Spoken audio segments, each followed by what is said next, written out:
Hey, Auntie Feminist Killjoy, how are you? Hey, Rhonda.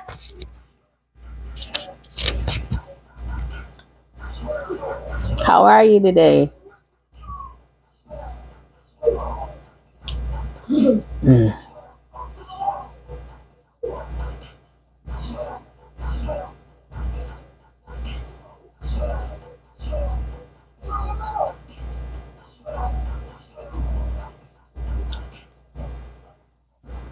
How are you guys? Hope you guys are having a great time. This is Soul Tribe Saturday. This is round 3, our final round of Soul Tribe Saturday, where we get connected with your soul and the final exam. We are going to, I don't know if you guys can hear me. Can y'all hear me? Because I can have a whole conversation. What'd I say? Right. So quietly. Can you guys hear me? Can you hear me?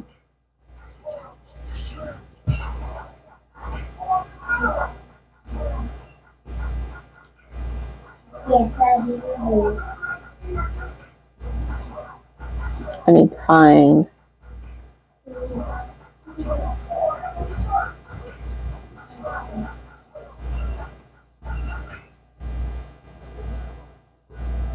She's not live yet. Shut.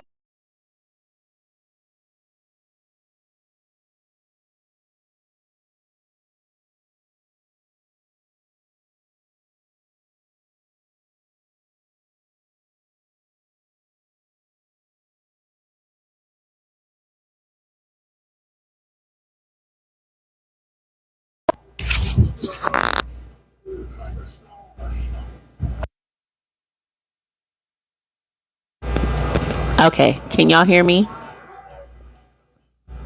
Can you guys hear me? Can you hear me? No, I have not heard of that book. I bet you it's a really great read. Hey, Miss Palmer, how are you?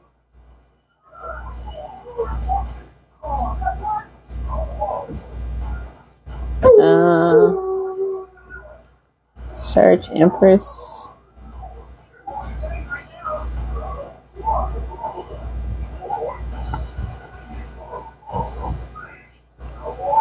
Okay, cool. Thank you. Trying to find my girl. I just literally got off the phone with her.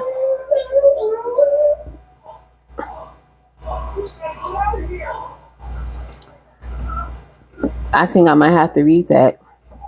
It sounds like it's something in regards to what I talk about. Hey, Flower Girl, welcome in. You changed your name.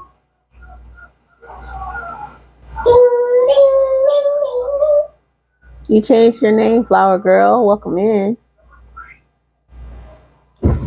Ow.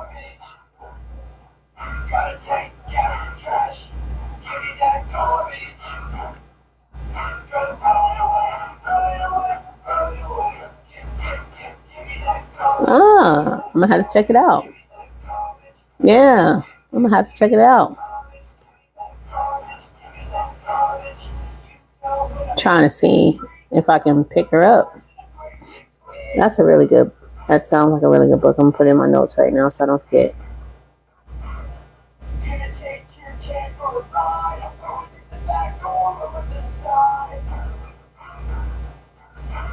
Oh, I think she is. Hold on, I think I just saw her.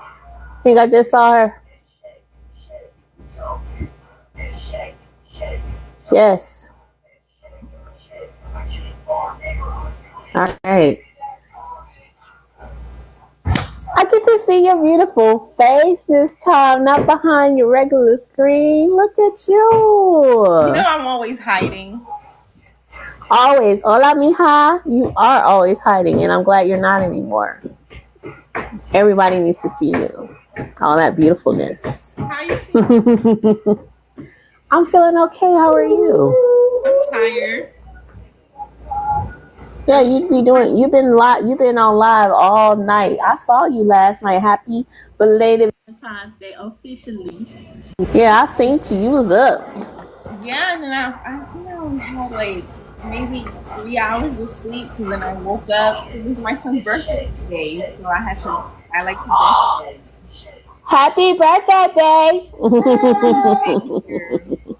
Thank you. So I came home about like an hour and a half ago. I've been gone all day, just out and about. I took him. We went to the Museum of Illusions. We went indoor. He went indoor skydiving. We went go-kart racing, and we also what else did he do? We went go-kart. Oh, and then he went to the trampoline place, but I didn't join that. I was maxed out after the third event. I was like, I'll just watch. You go ahead. You're like, go on, play, baby. Go on, do your thing, boo. Thank you guys for the likes. Welcome in, everyone. Go ahead, do your thing. Huh? No, that's what you were saying. Go ahead now. Do your thing. This little birthday money had me walking up and down Hobby Lobby for like 45 minutes. I'm like, boy. But it's his birthday, so it's a joy. It's a joy of motherhood. It's a joy of being able to provide that for your son and to have a good time, and it's a memorable experience. You can't take that away from you. Say hi to you, NaKeesha.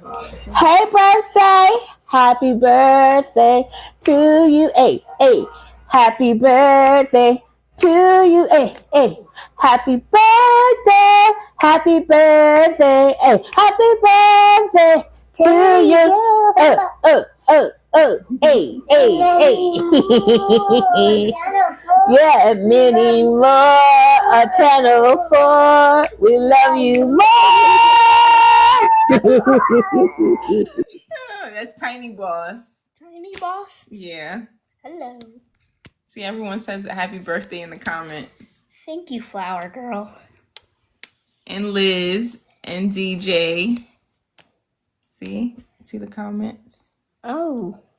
All right. See, the crazy thing is, your comments aren't my comments. I can't see none of that. Oh, you can't see them. No, please give me that. TikTok got us all whippity wop. We're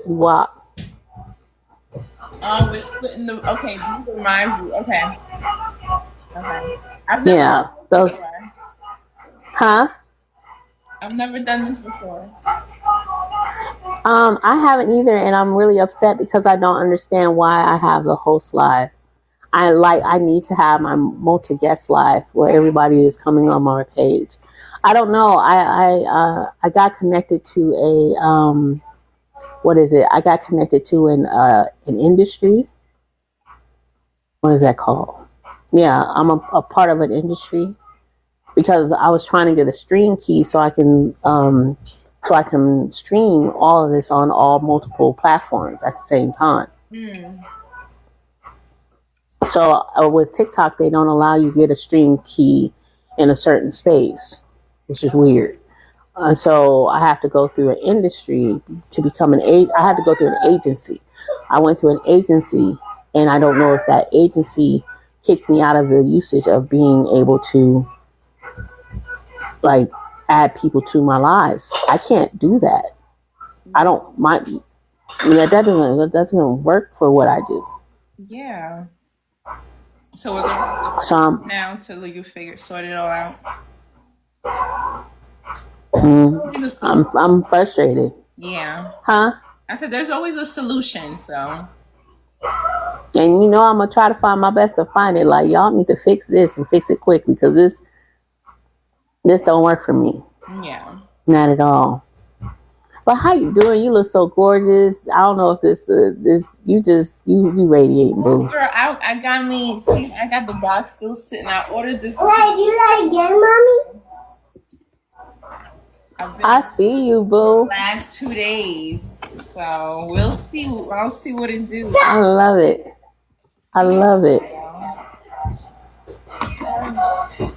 So yeah, I love that. So everybody welcome in. Hey D, welcome in on my end. Everybody welcome in on Empress's side as well. We are here. Hey boo. We are on here sharing with you guys your final exam. And this is not your final exam in regards to Hillman Talk University. This is your final exam towards life. And we have my wonderful, beautiful, beautiful deaf doula who is part of both of our Soul Tribe Saturday and also our Healing in Black. And she's here to have a personal conversation with me because this is her grand scope on how what I do as a healer and what she does as a healer in a different way. How she says, "Hi, Empress." What this does is it shares with you the importance of why healing is so valuable and necessary in order for us, even when we cross over to the other side. So, Miss Empress, because we're going to get her all set up and ready to go. Rosa, too, we got to get you guys up in the Soul Tribe community so you guys can start posting in that community so people can start seeing who you are, because I'm about to start driving people over to you guys. Okay? Hillman Talk is almost over. Yeah, my class is almost over. My first 6-week class is almost over. The next 6-week class is coming on March 11th. So I want to make sure that you guys are already in place because I'm starting to drive people over to you guys. All right. So it's a full funnel that I'm about to do so it can give you guys an opportunity. Hopefully it works the way that I see in my head, but gives you guys a full opportunity to utilize your gifts and to start making money off of it. All right. We're moving us over to the next version of ourselves. Yes. You'll be fine. You're fine. Everybody, this is Empress. I'm all holding my breath. Where's DJ? Don't hold your breath. We're in this together. We are in this together. Hey, blessed by all means. What's good? Welcome into Soul Tribe Saturday. This is Empress. She is our deaf doula. She helps us with your final exam before you cross over. And even though, before you cross over throughout time of your lifetime, you practice letting go of things. You practice grieving and dying away from things. Is DJ in there? DJ's in my life. Okay. I know she all up in there. Oh, before we even get officially started, DJ, look, girl, last night I was serenading people for about a good 15 minutes. That's all I did. 15 minutes serenading folks. Mm-hmm. But Empress, you were singing. I was serenading. For 15 minutes, I was serenading. She's DJ clapping. Hey. All right, so everybody, I didn't know all of that. When I heard you say all these things, I'm like, you were listen, you didn't share that with me. You out here putting foot on my back. I'm about to apply pressure on you. See, what happened was, let me tell you this, right? It's a form of, okay, let me catch everybody up. Welcome in everyone on my side. This is part of Soul Tribe Saturday, and we're just sharing our gifts at this moment. This is Miss Renee. She is a deaf doula, and she is also a part of Soul Tribe and Healing in Black. So we're talking about what was happening in my soul a couple of days ago. We had DJ, one of the herbalists that is a part of the tribe, that I'm trying to move her in some place. I don't know where to put her, but she's got to get connected in the community in some way, shape, or form. I just got to figure out which one is the best fit, where she can utilize her gifts. And I'm assuming Soul Tribe will probably be her best one, because she deals with the soul and what your soul has to say. So let me know. Tell Renee what you think, DJ, and then we can get you started on that too. And I might as well have a conversation with both of y'all at the same time. In any case, so DJ is utilizing her gift to read people's souls and to hear what your soul has to say and what it needs to say in order to make your life easier. All right. That's what DJ is doing. So she was practicing on me and Empress. And what she saw was that I am a singer, and that my throat chakra has been closed up. And the reason why it's been closed up is because it's been dealing with a lot of sadness. And the sadness of, because my mother had passed away. My mother, what did I say?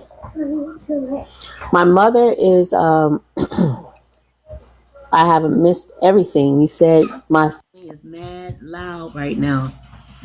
I just put it right? Okay, turn it down.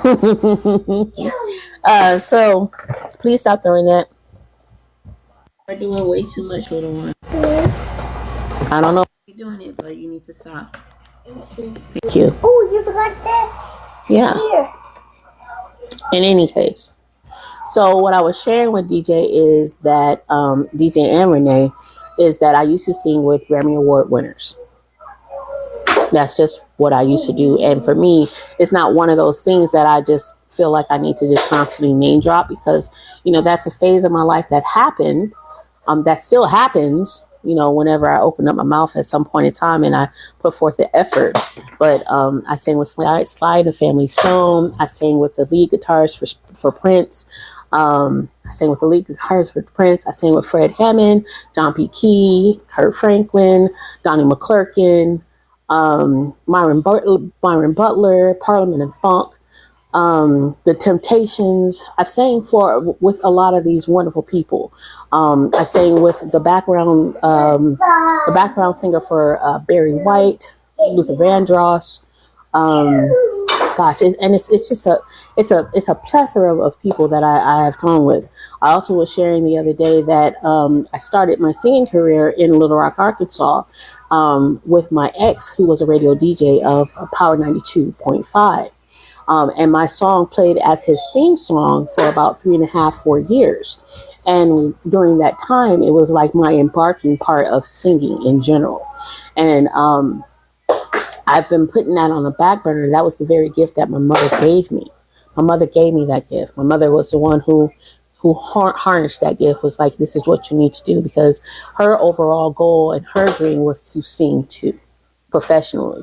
And my mother, she sang all throughout Michigan, which was really, really cool. And when she was singing throughout Michigan, she was meeting wonderful people as well. Mine, it just kind of pushed me to a different level than her. It was like an upgrade of her. And so when my mother passed away, it was very challenging because I'm so used to hearing her sing with me. I can pick up the phone. I lived in Little Rock Little Rock is my home. I know Little Rock is my home. When it comes down to Little Rock, Arkansas, that is my home. That's the place where I became an adult. That was my first choice of becoming an adult, and I loved it. I was on the radio station, Power 92.3. You can hear me. My stage name was Kiki. You can hear me on the radio, like from time to time. I knew all of the people on Power 92. One of the radio DJs just recently passed from. One of the radio DJs just passed from KOKY. His name was Mark Dillon, Chillin' Dillon, and he was the nighttime soul. The what is that? The nighttime soul person. When they be doing all the R&B, just like you do, like Mr. with the Radio. nice deep voice, and like, yeah, that's Mr. Radio. That's what he be doing on TikTok. He be doing it. So I knew him, and it's been a blast. And all of these things came because I sang. And she also said, DJ said in the live, that she saw a beret. That was Empress who said there was a beret, and then she kept hearing. She saw Prince, and then she kept hearing the song "Don't Stop Believing," and all of that tied in for me because I sang with the lead guitarist for Prince out here in Las Vegas. I sang with him for a time, and the song that he wanted me to sing with him was Don't Stop Believing, and that's a Journey song. So that was the song that put me on the map when it came down to him for what I was doing. That was the very last, for the most part, the very last song engagement that I did. I stopped singing after that because the pandemic happened, and then after the pandemic happened, during the pandemic, I got pregnant with my son, and my mother passed, and so that was the last day where I found really true fulfillment as a singer. The other times that I've sang, even when I'm on here, because I've done a couple of concerts on here, little mini concerts, and I bombed it. But after that, I've done a couple of them on here, and I still didn't have that same love and that feeling that I did that during that time. So it was a beautiful experience.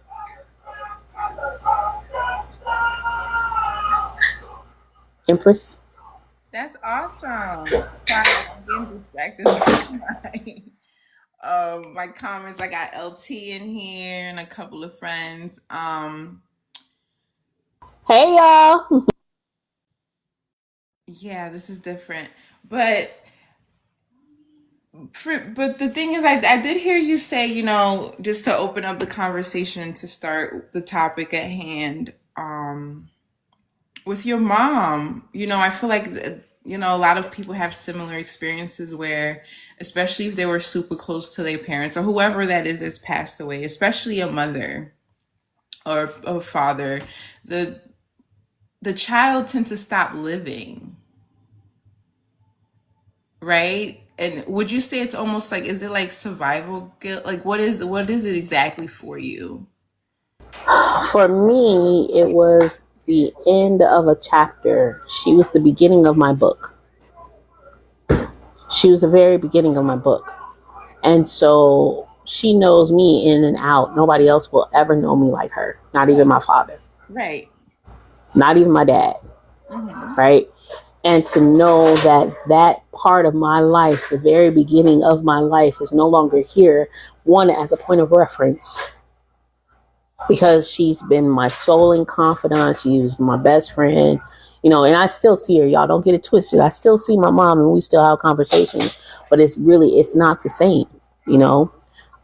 Again, she was my first point of voice reference. My mom would sing to me in her belly. Her voice has always been in my ears since before time, before I was even brought into this world. Mm-hmm. And so knowing that the reality of losing my mother at that stage or at any point, knowing that that no longer exists is detrimental. And you do deal with the guilt of moving forward. Because if you move forward, then the reality is, for some, I know for me, that the reality is if I move on, if I move forward, I might lose my mother. I might forget my mom. I might forget her voice. I might forget who she is. My mom never left me. And if I keep living this life, then that means I'm leaving my mother behind. And I can't do that.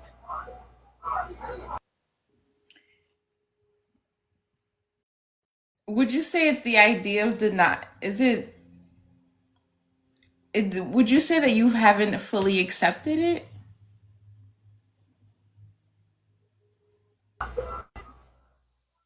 I don't have a choice but to accept it, but I hear what you're saying. Sometimes you can get into a space where you're in a bit of disillusion, um, because um,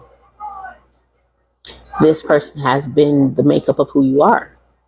Where do you go from there?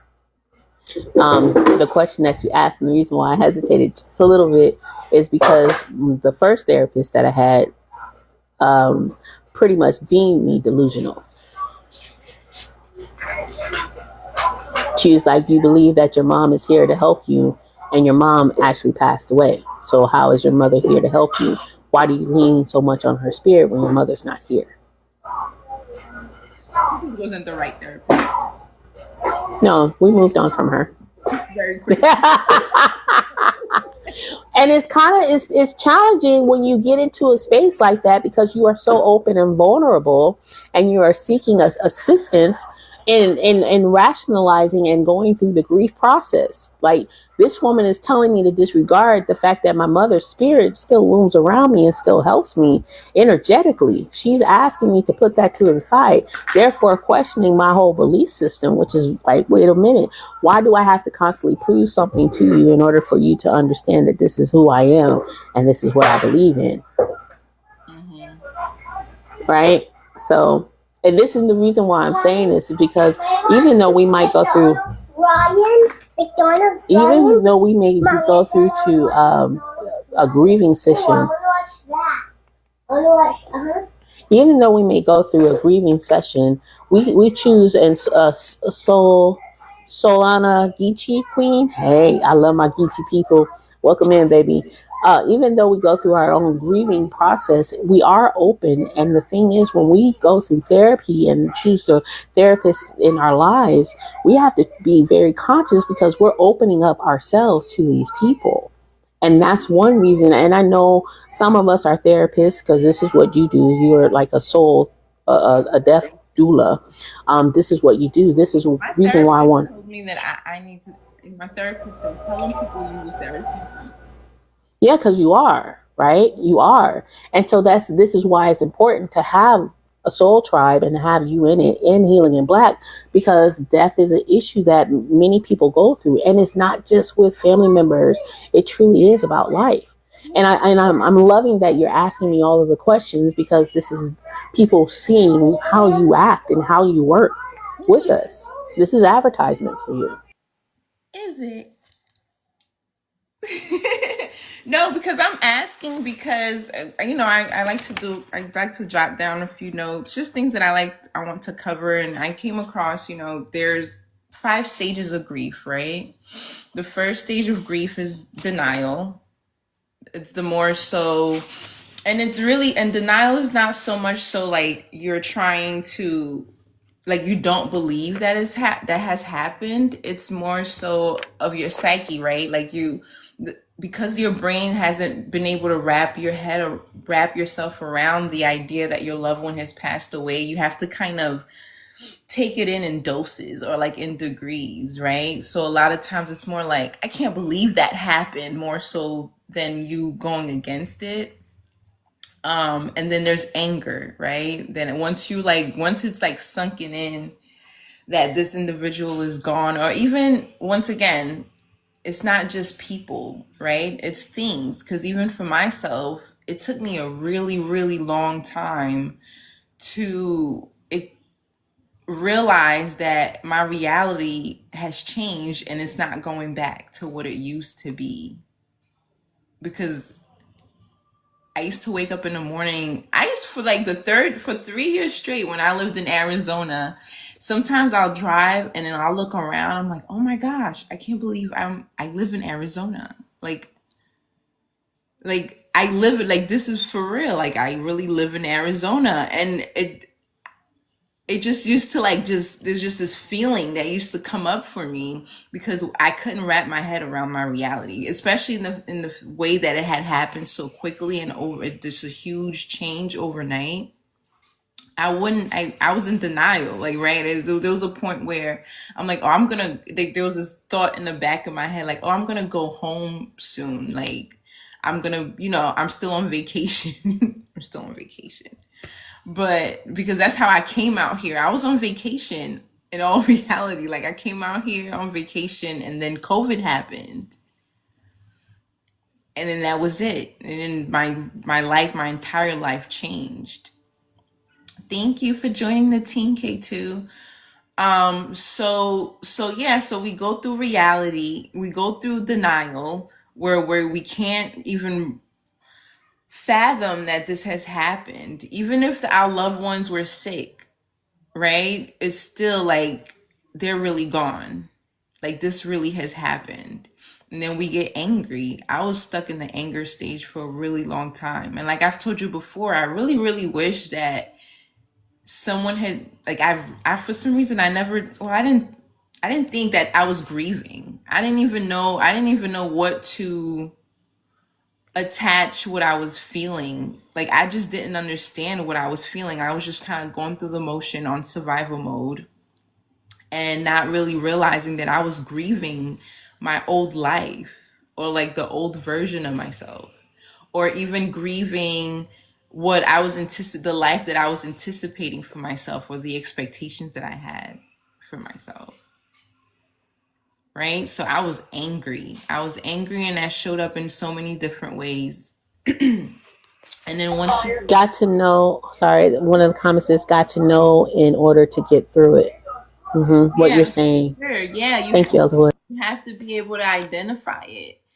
You have to, because when you don't, you're just going through the motion. You're feeling some type of way. And that's another thing too. Like, we tend to just say, oh, we're depressed. Well, depression is like an umbrella. There's so many other emotions that fall under depression. So when you're just saying you're depressed, you're just kind of over really looking how you truly feel. And so you're not identifying the true emotion that you're actually going through. So yeah. And then there's the bargaining stage, right? I think the bargaining stage is more so like survival guilt. Like survivor guilt, where it's like, why couldn't it be me? Or even so, I should have, I could have, I would have, I should have called that day, I should have came in. So while you're talking about that, two things. Elderwood says that we wonder why we keep going through the same things over and over again. Yes, exactly.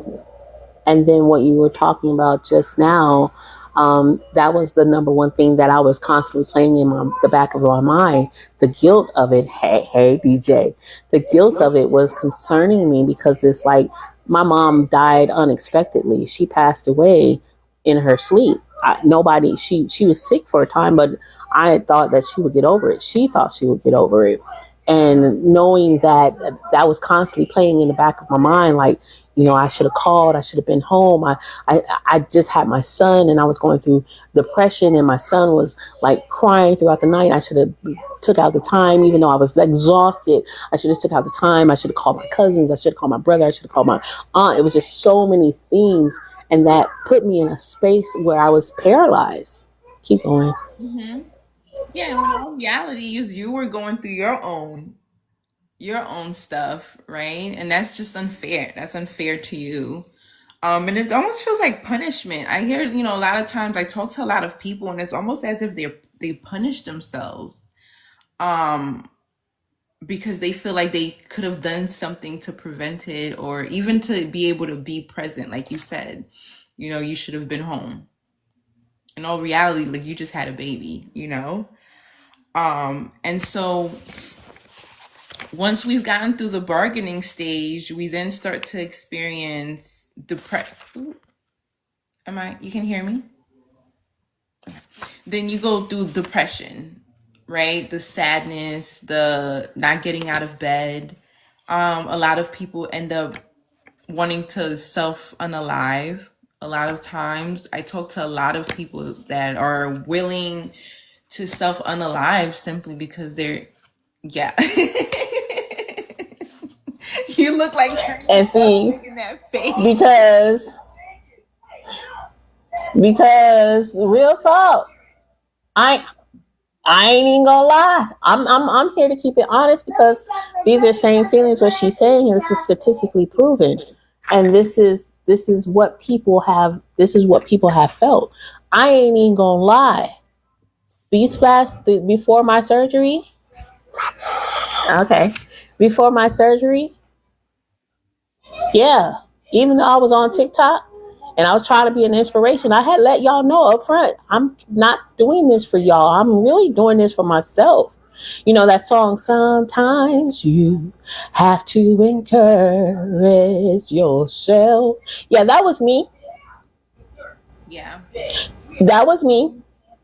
Mm-hmm. Yeah, because this feeling's gonna last forever too. You just in that rut. Yeah, that was me. And I was cool with not being here after that operation table. I was cool with it because I know that the reality is I couldn't do it myself. One, because it went against my moral compass. Right? That's one. Two, my mom wouldn't have been happy about that. I ain't want her. Yeah.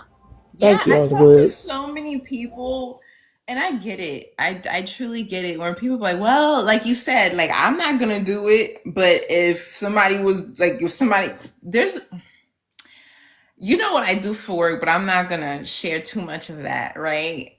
I've encountered people that will literally say, well, they will want to put themselves in places, like literally will go to places, even pay people to harm them.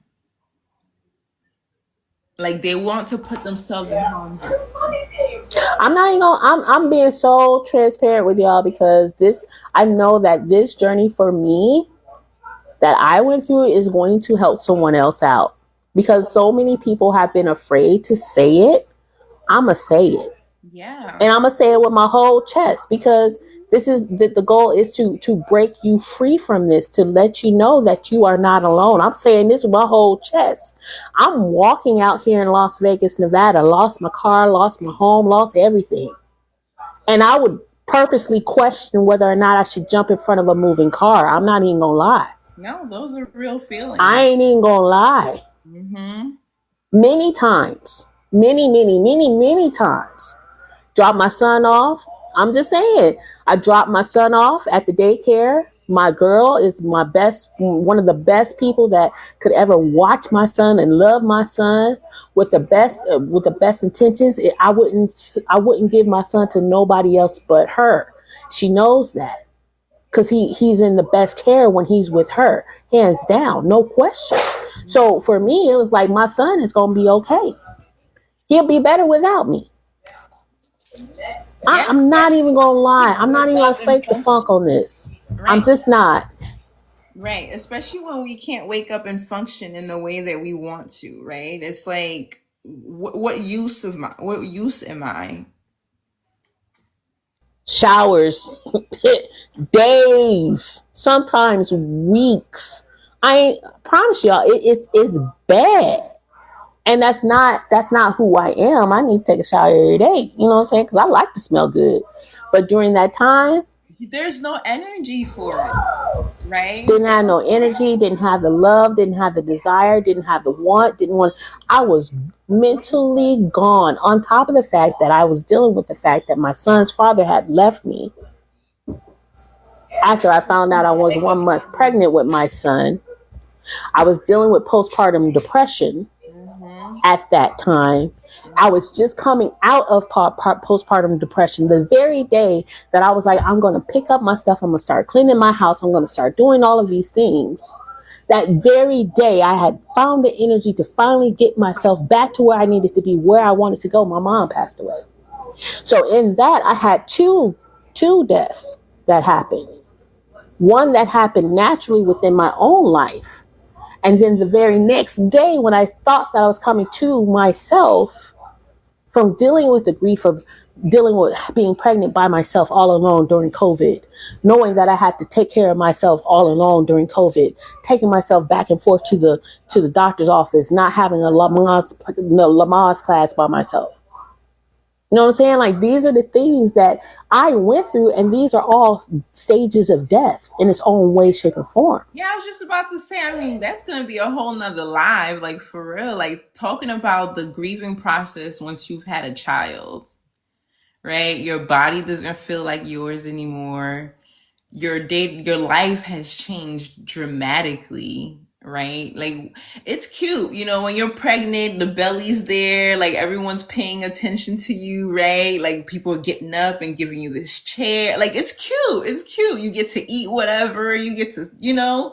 But then once you realize that you solely is in charge of someone else's life, like literally, we don't think that far. We don't. No, because oh, you're so beautiful. You know how many men was hitting up on me? I had more men, girl, I had more men hit on me while I was pregnant Yes. than any other time in my life. I'm like, wait a minute. And then all of a sudden, I'm not cute no more. My nose is swollen, my lips are big, and I ain't got no more attention. Girl, Hair falling out. All I of still got postpartum hair. I still got postpartum hair. I'm just saying, Elder Woods. I was the bee's knees. I was a full whole snack and a snack. I was a whole entree and a snack. but you still are. I know, but I'm just saying I had the whole snack inside me. I was a whole entree and a snack when I was pregnant.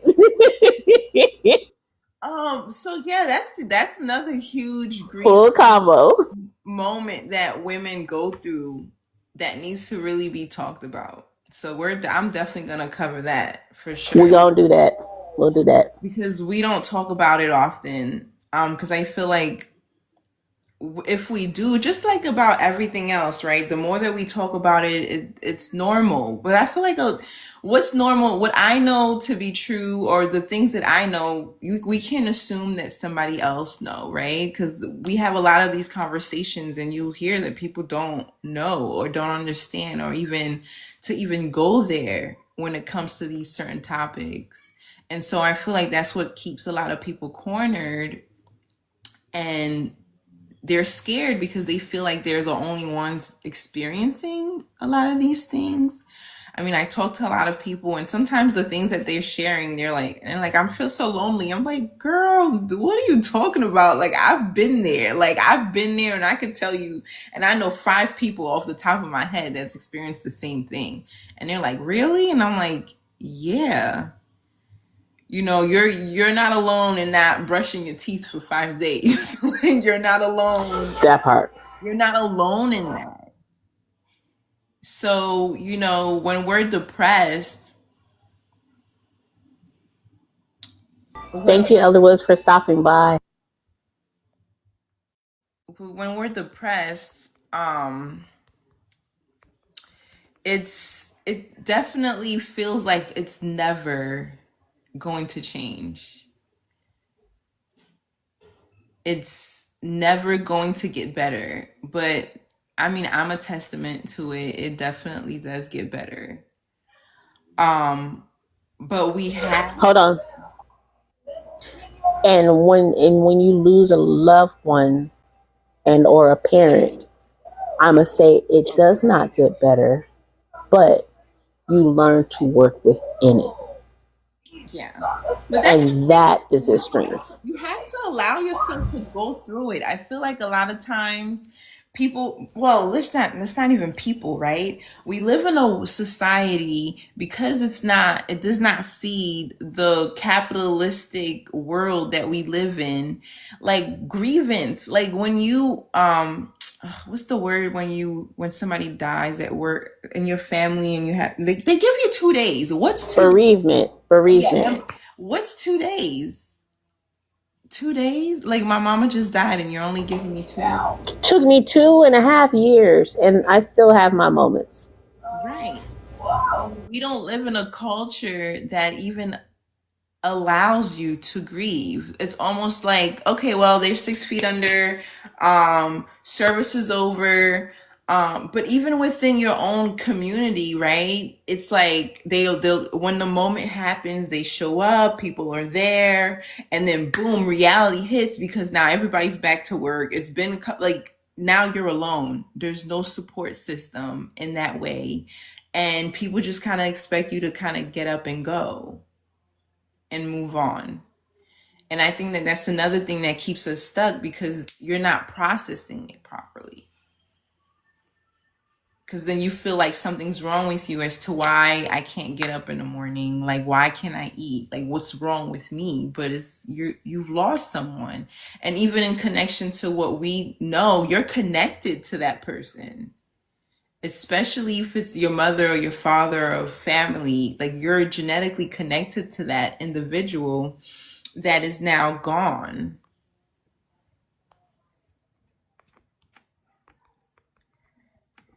So definitely, I saw that too, Dee. D Hicks says, I saw a TikTok today of a little boy that got his mom a Valentine's gift instead of eating lunch today. Did you see that one on TikTok? Get out of there. It made me cry. It made me think of my mom, and I cried all morning. Yeah. And she was bawling.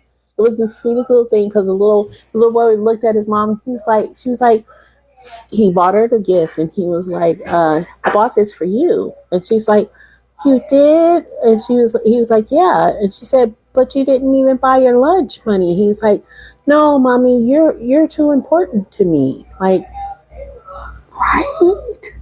And it makes you, because that's how we all feel when it comes down to losing our moms, our parents, our grieving, our loved ones. Those people are so validly important to us that getting to the point of the depression, because we're going to go through all 5 stages, getting to the point of depression puts us in a space where, the love that we had for that person, how can we move on, because they were so valuable to us. Yeah, I couldn't watch the whole thing because I was like, I got to keep scrolling, because if I don't, I'm going to start crying. It's not going to be good. We're going to get to that point too, I know. Reading Return to Love, it was really, it said something really, I guess, profound would be the word. It was saying, when we're grieving, it's really the idea, what really hurts the most is that we're no longer able to love. It's not that the person is gone, is that we're no longer able to express the love that we have for them towards them. Like they're no longer there, so they're like that feeling you can no longer give it out. And that's what hurts the most when you're grieving. And it was, I think it was the guy. It's a guy. He's a very great film artist, and he was talking about the breakdown of grief, and he was saying, and he's on TikTok too. I can't King something, but he was talking about how grief is the ultimate form of love. When you grieve someone, that means that you truly did love that person. Sure. And that's transformative because you don't have to look at it from the depressive point of view, like, and then people are like, trying to console you, like, it's going to be okay, you can get over it, it's going to be fine. No, you can't get over it. You can't get over someone you love. Now, if it was a material exchange, then yeah, you can get over them in a heartbeat. But if they left a lasting impression on you, like a family member or a close friend, and your friends are your family members, or someone who's very close to you, the grief is going to hurt. It's going to be deep because you love them just as deep. We have to feel, for me, what I don't want people, like, it's okay. It's okay to feel in all the ways that we feel. The issue that becomes at hand is being stuck there. Right? I've had individuals reach out and I'm in it, right? I'm like, oh my gosh, I'm so not to downplay time, right? But in the way that they're expressing their grief, you would think that this person died yesterday. And when they're like, oh yeah, no, it's been 35 years. I'm like, 35 years.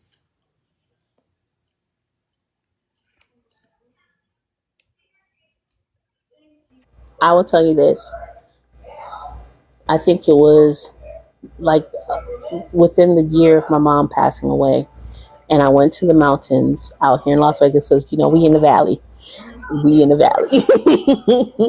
I went to the mountains, and this was my epiphany moment. And I climbed the mountain. It's the lone mountain out here. I climbed the mountain halfway, and I stopped. And in that moment that I stopped, I cried, I screamed, I yelled. I did all of those things. I did, but you gotta watch Chocolate Olympia, okay? So I'm sitting here and I'm crying, and I had an epiphany moment. I had an epiphany moment because I had to make a choice of whether or not I wanted to continue to go up the mountain or if I wanted to go back down. And the moment that I lost my mom was the pivotal moment where I had to make a decision.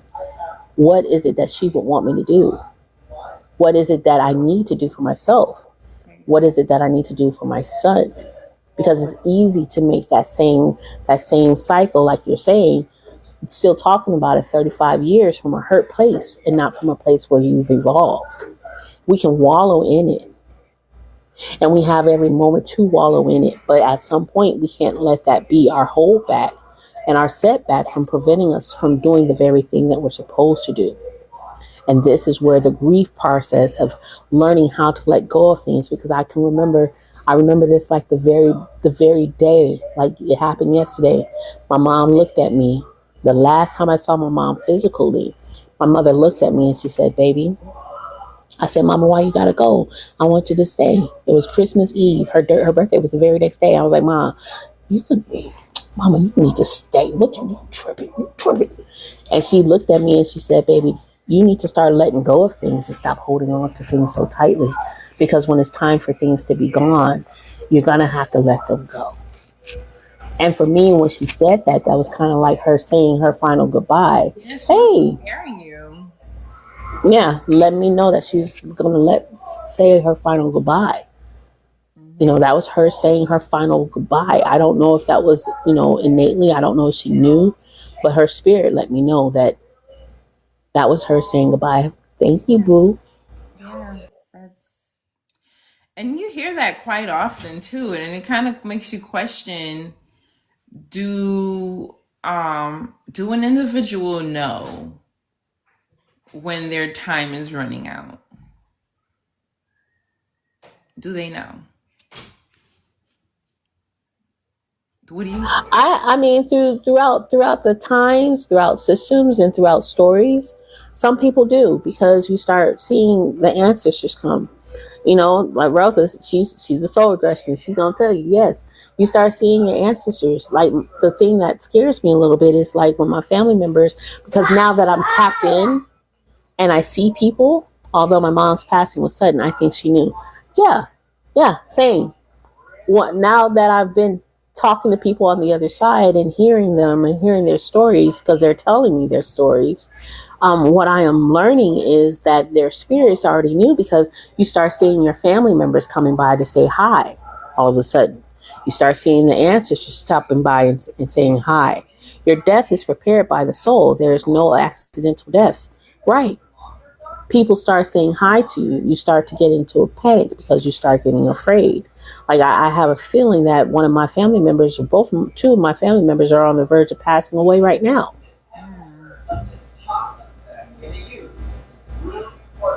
Because of what they see. And for me, looking at the ancestors on the other side, it makes me question, like, if I see the ancestors one too many times, does that mean the next day I'm going to be gone? Like, these are my questions.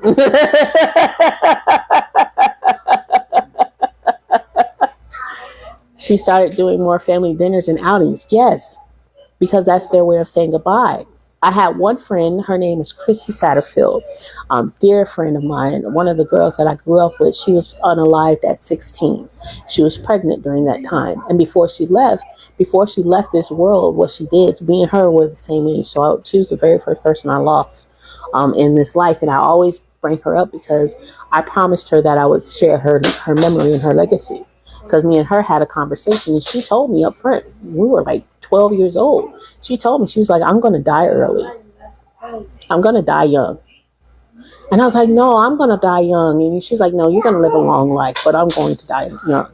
4 years later, she passed away. But before she passed away, she connected with all of her family members. She went out to dinner with them. She reached out and called them. She made sure that she was present. Her spirit was letting her family members know that she was leaving. And within about a month span, she was shot. I mean, pew-pewed in the shower. It was a tragic ending, but her spirit knew what was going to happen, and her spirit gave her family enough ample time for them to say their final goodbyes. I'm a 90s kid, so a lot of pew-pewing happened to a lot of my friends, so don't mind me if I bring it up. It's part of the PTSD of living in the hood. That's a reality right there. That's a reality right there. It's part of it. She has a beautiful name. When you said her name, that was a beautiful name. Yeah. Wow. That was my girl. All right, so we on 3. What's 4? So, well, no, 3 was bargaining. 3 was bargaining. So it's denial, anger, bargaining. Depression is the 4th. And then the very last is acceptance. Now, with acceptance, what people misconstrue with acceptance is like, you're not cool with it. Just like how you hesitated. You're like, well, it's just understanding, right? And accepting the idea that this is a new reality. It's not so much so you're accepting that the individual is gone or the situation has ended. Because once again, grief doesn't only uphold when somebody passes away. It's in any situation, right? Or even when I was talking to LT last night when she was, because, we were talking about my son's birthday. And then she was like, her baby, her last, is going to be 19 soon. Just the fact that our children, they get big and then they're not going to need us in certain ways anymore. That's also a grieving process, right? That also is a new reality because, the driving to the basketball games is no longer.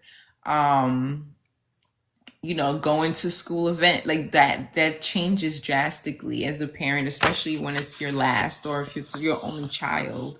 I feel like I definitely go through a grieving process every time my son turns a new age.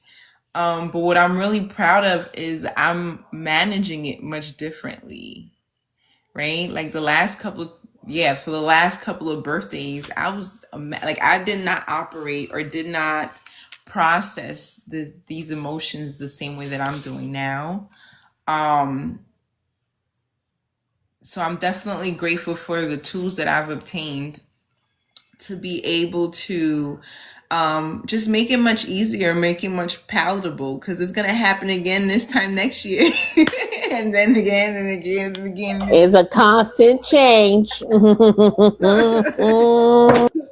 Right, like yesterday, like it's in anything and it's in everything when you look at it, right? Especially for me now that I'm like in it and I'm talking about it more.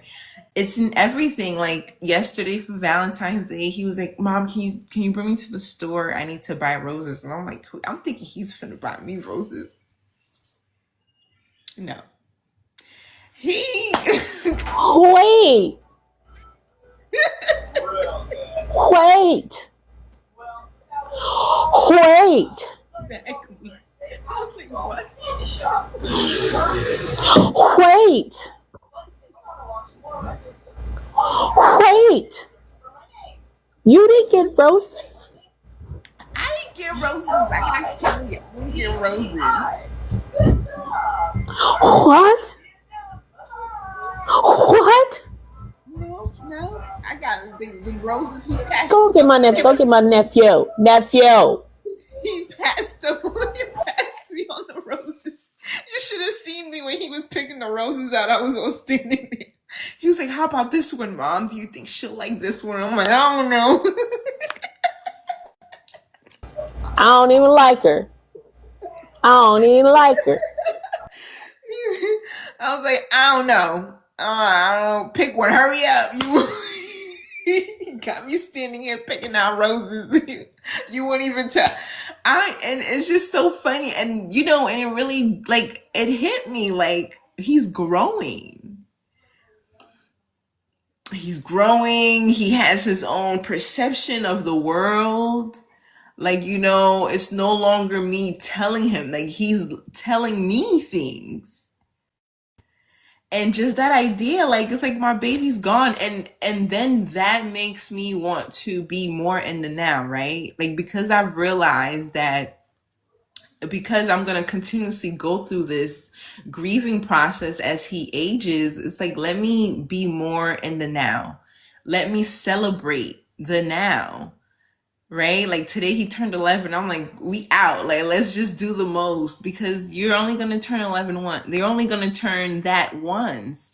And so so when the moment that happens that he moves out, or he's no longer calling me every day, or there's no, the other day, just recently, he's calling me Ma. I'm like, first of all, I'm not Ma. It's mommy. Thank you. Like, what are you doing?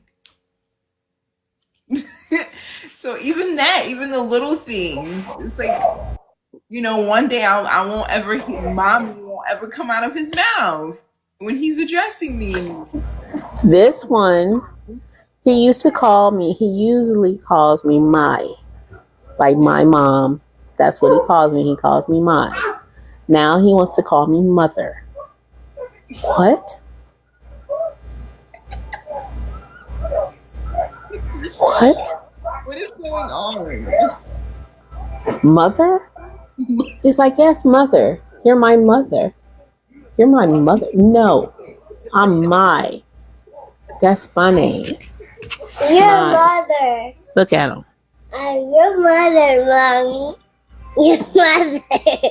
Your mother. He's my favorite.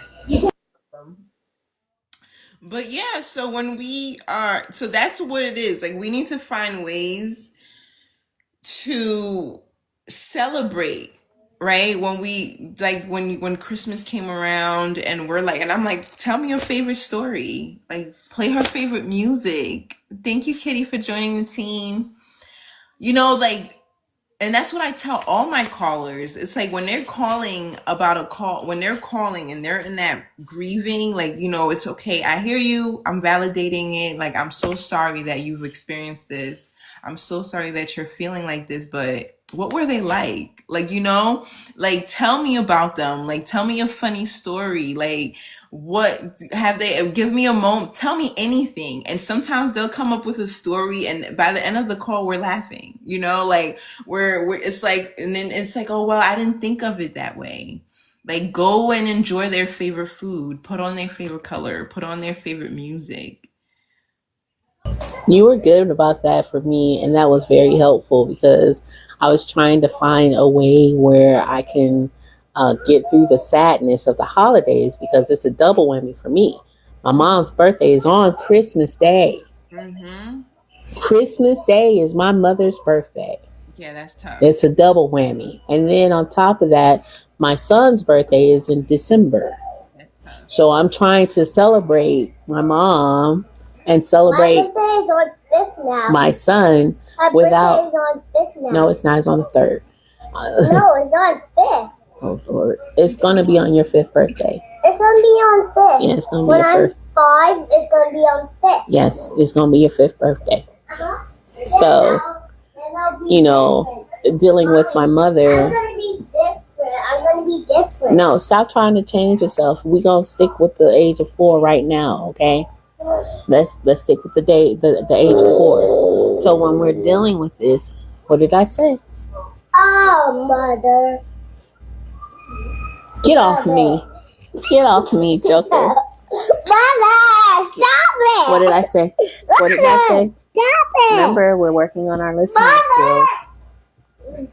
But going through that and trying to balance those feelings that I had, dealing with the grief of my mother, but still trying to celebrate my son at the same time, I can honestly say that I had moments of. Mother. What did I say, Nova?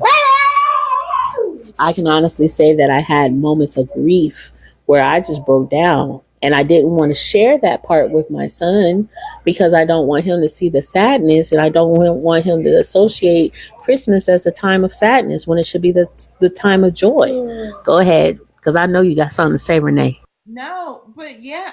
Oh, I got this snooze thing on here that's really doing the most. Yeah, that, and I'm so happy that and I definitely felt that, when we were on the phone, and it was heavy. The energy was heavy, and the moment that you shared that story about the car, like your car breaking, like we were rolling, like it was just like, it uplifts you a lot of times. And I think that because once again we get so stuck in this space, and I think that it's just the ego too, right? Like the brain is much more able to see the negativity. It's much more able to hold on to the negative things that happened or the sad things that happened, that you have to manually get yourself to a place and try to override it. And I find that to be one of the very best. Like I've done it multiple times where it's like, okay, I hear you. I'm so sorry, but like, let's talk about like, what were they like? Like, give me a story, give me something funny. And 9 times out of 10, like you're able to pull yourself out of that sad space because you've realized that you did cherish moments. There were moments that meant a lot to you, and those moments, and even just remembering them or just by talking to them, you're being brought back to that moment. Like we were rolling, like you were just about to get off the live too when I asked you that, and you're like, I'm gonna go, and then we ended up staying like a whole extra 2 hours just laughing at the idea how like your mom shows up for you. How did she even find you? We don't even know. Don't know, but she was there. Right. Like, showcasing her humor, and then also just even like how much she loved you, right? Like just the remembrance of the love that she has for you will really pull you out of that space, because at the end of the day, we're all experiences, right? If we're able to realize that our time is limited, relationships are limited, right? Even our friends, your friend, your very first friend, it was limited, but you still are able to remember. I'm sure you're able to tell me stories from when you guys were 12, 13, 14 years old. But that experience just ended. And I think that we need to start grasping that that's just what this is. right? Like we're exchanging energy. We've been in each other's lives for a couple of weeks, months now, but at some point, like I'm so immersed into what we have now that like if it was to end, whether it was tomorrow, next week, I would be grateful and understand that like, yo, like I met this dope chick on freaking TikTok, freaking pulled me and like and that's what it is. It's not so much like this heavy feeling that we've lost something because we did gain something in that process. We gained a lot. I would totally agree with that. And this is why, when it comes down to seeing your ancestors on the other side, why it's so important. It's the same rituals that a lot of the people that are in Latin America experience when they have their ancestors, even Black people, when we have our ancestor walls.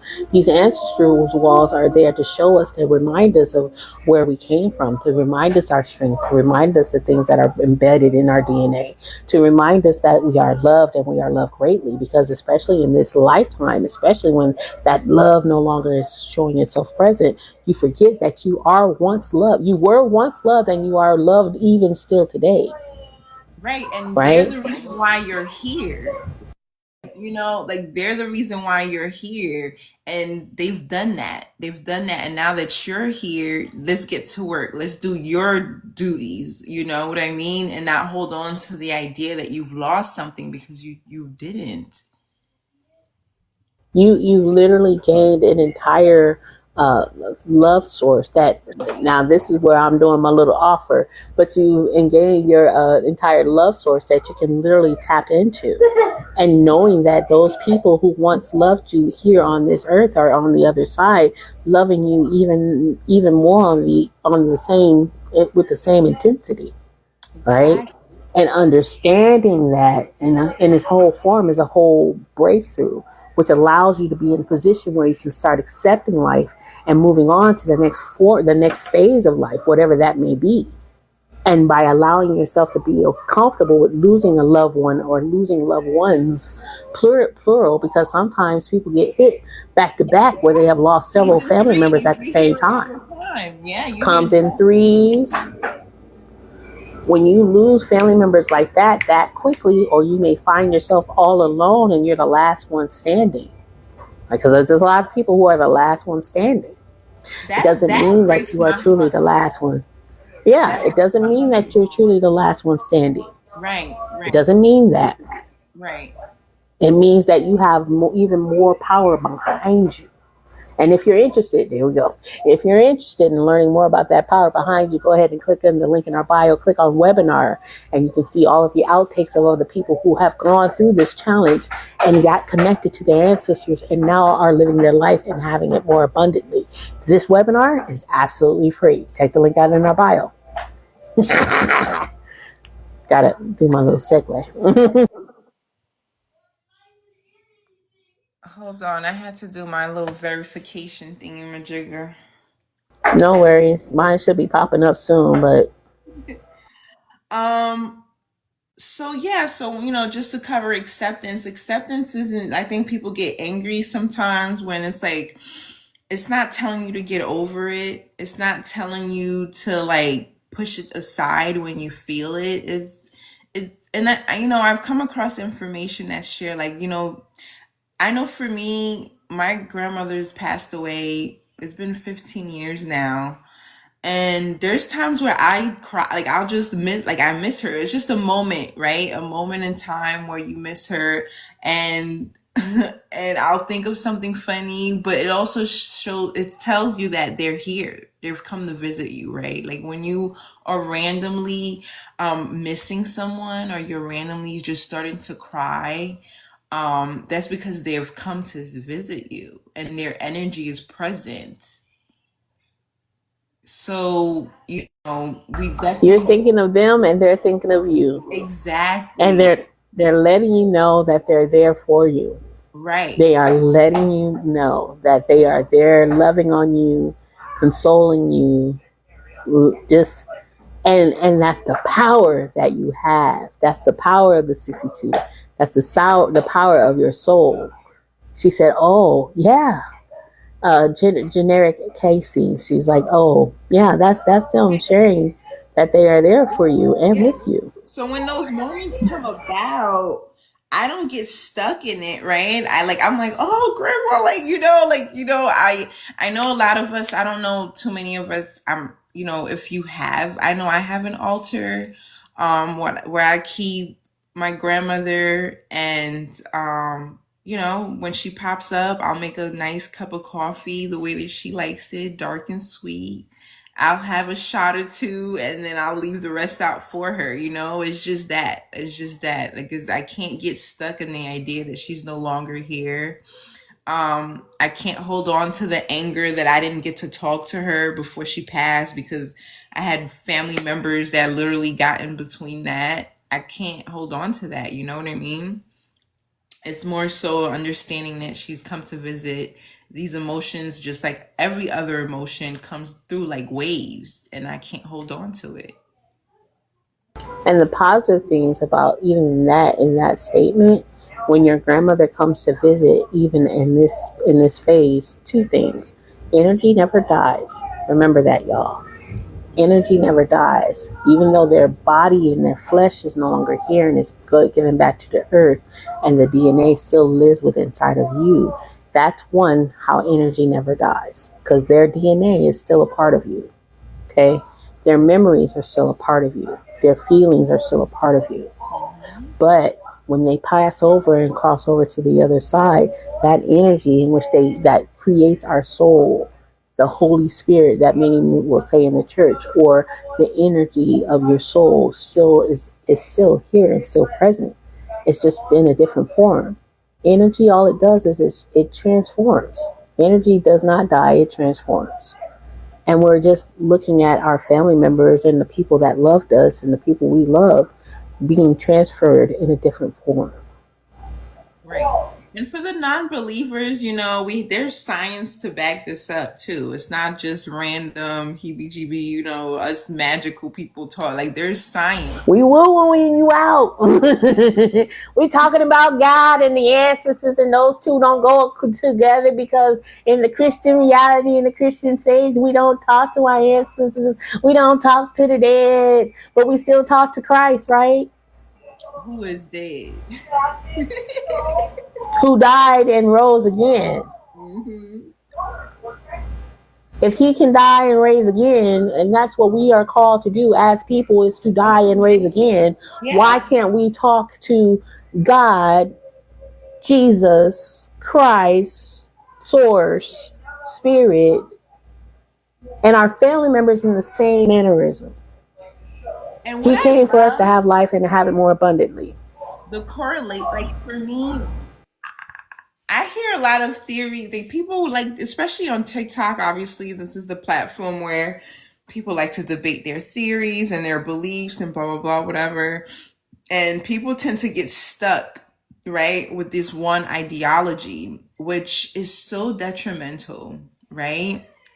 Because when you cross informations, you start to realize it's all the same, just in different verbiage, right? Because when you just said that he died and rose again, there's a theory and belief with the Buddhists. They believe that once your body shuts down, it takes 3 days for your soul to separate itself from the body. Now, who did it take 3 days to rise again? Like, you know what I mean? It's like we need to start realizing that it's all connected. Like, we get so caught up in wanting to belong to this one entity, to this one thing, that you're missing the bigger picture. And so 3 days is three is a special number in that sense. And for me, it automatically clicked when I came across that information when I was taking my certification, and I had brought that up because we had to write like an essay about it. My professor was like, yo, like, I didn't even think about that. And I'm like, how did that not click? Like, how did that not click? There's no way there's a truth behind that, because it's that information is given out in other ways, in other beliefs. Like what? And I know we here now. We gonna dive into it. It is what it is. So what a lot of people don't realize is all of the gifts and the talents and all the miracles that Christ has performed. I actually know one of those miracles that he performed because that's what I do. Real talk, no lie, not pumping my head up about nothing. I actually perform at least one of the Jesus miracles. I got Oh, one. I do. I That might part. help you. I do. Right? What we don't understand is that these are practices that have been shared throughout time from other people around the world. We sometimes don't question what happened between that 12 to 13, that we don't question what happened between the age that Christ was at 12 and then he came back in the Bible at 30 something. Mm-hmm. We don't question that. And we should. Yeah. We should. He was in training. He was in trainings from all over the world. Yeah. What you say, Empress? He was in a sabbatical training. Training and mastering all the tools. Like we talked about this before, when Christ was able to walk through the walls and walk on the water, when he was able to raise the dead. These are all processes and teachings that have been shared through the yoga community, even though a lot of people say yoga is the demon and it's witchcraft. No. Or when we talk about Tai Chi, when we talk about the elements of Chi, honing in your Chi. These are all the things that we have been given and all of the practices that we have been given in order to make our lives even better. And because we are so blocked off and we allow religion to keep us separate, that separation prevents us from having the full knowledge in order for us to really work and exercise in the power that Christ has given us. God, source, creator, higher source, higher power of the universe, whoever you subscribe to.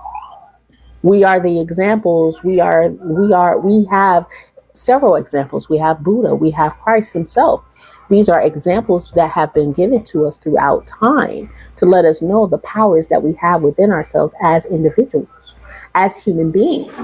We look to Christ as our beacon, as our savior of all things, and we pray to him and we ask him to do certain things for us when we don't realize that power that we're asking for and that power that we're yearning for, it's already been given to us by the creator of all things.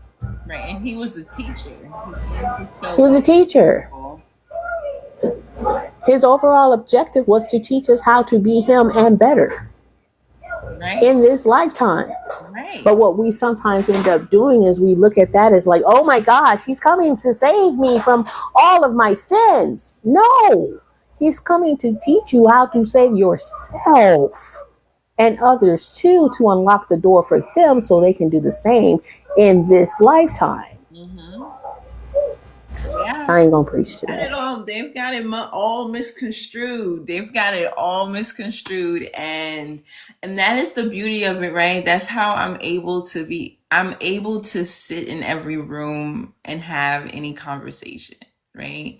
I know I float around this app all the time. Sometimes you'll pop up, you'll find me in the alien page. And then you'll pop out, then you'll find me in the Jesus Christian page. Like I'm taking it. You be everywhere, and there's no judgment because it's full knowledge. And I sit back.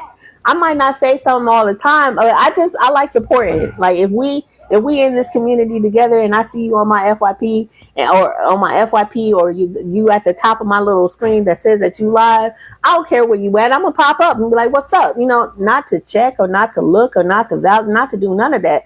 I'm there to support you in whatever you're doing. And yes, girl, you be in every single thing, and I love every minute of it because you have profound conversations.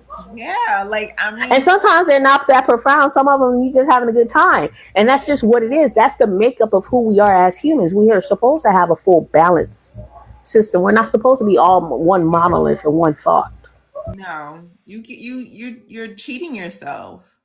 You're cheating yourself in that way. I love it. I mean, I have conversations. I got the friends that are trying to get out of the matrix. They only believe that everything is AI operated, which I see some truth and validity in that. Then I got some friends that are all about the Bible. I love it. Give me the tea. Because for me, what I do is I take what resonates and leaves what don't. And I'm just connecting dots. I love to connect dots. I'm just connecting the dots and making it make sense for me. So I don't leave information out at all, in any way at all, because then when I sit in different rooms, then the light bulb goes off for me and I'm able to then process things much differently. So definitely urging people to not allow themselves to get stuck, not getting stuck in what you think is, not getting stuck in your emotions, allowing that to, dictate what it is that you do and don't do. And it's okay. It's okay to feel how you feel.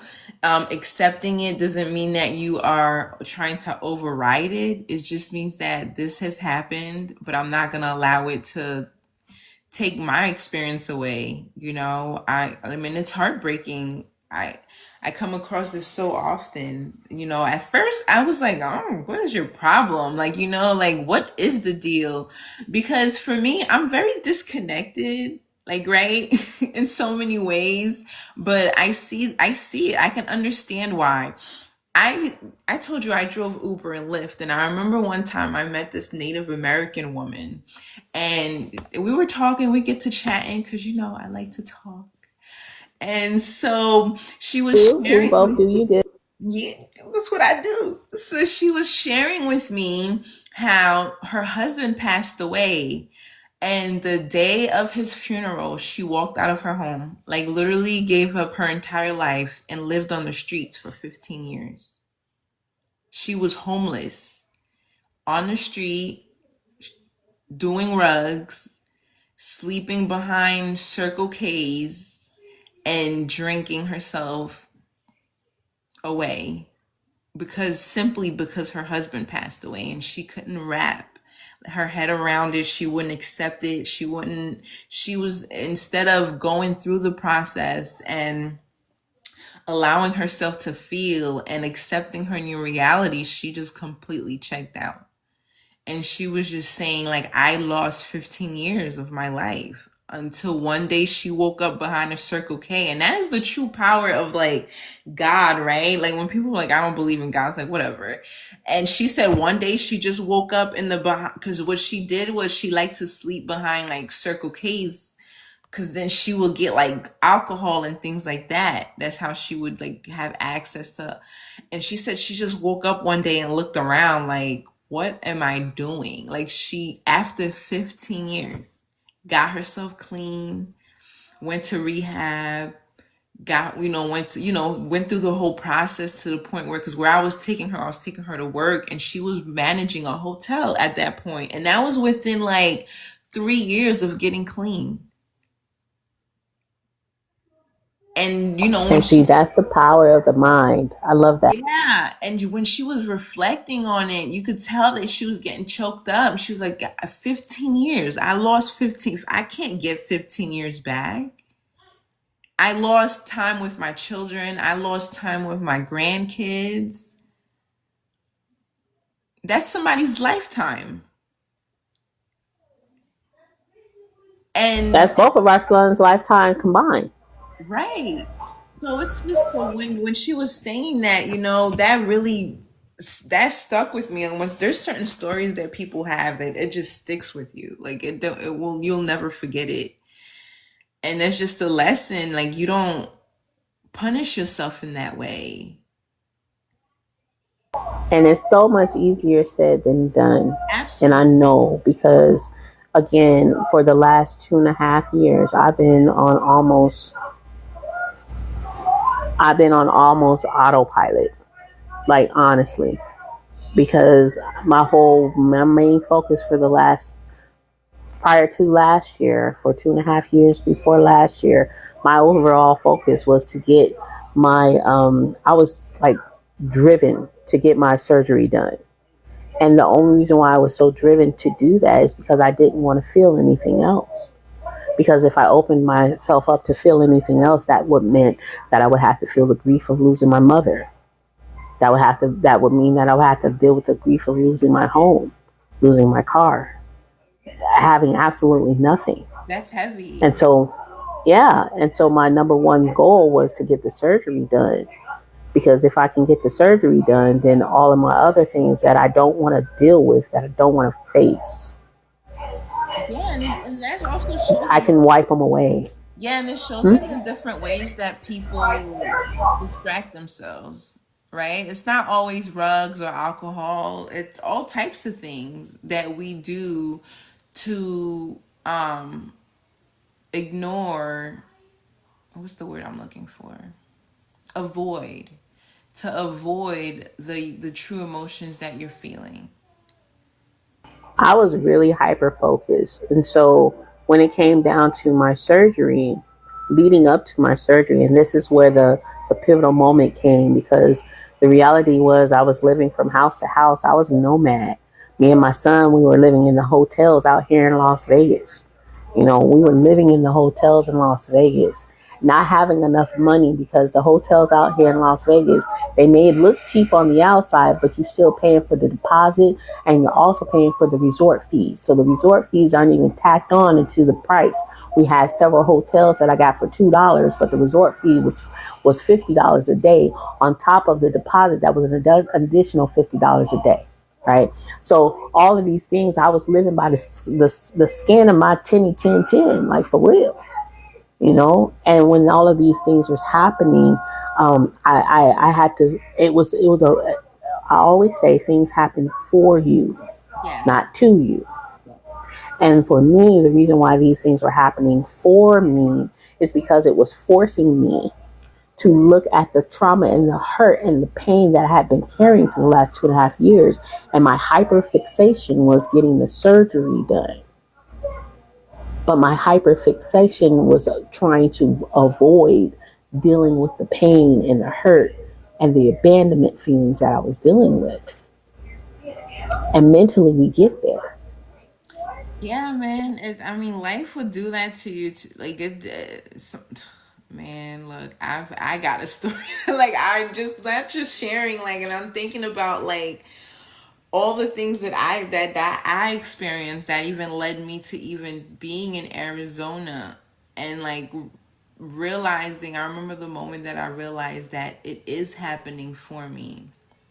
You know what I mean? Like when I realized that I've literally given myself a new life. Sometimes, I still wake up in the morning and I'm like, how did I get here?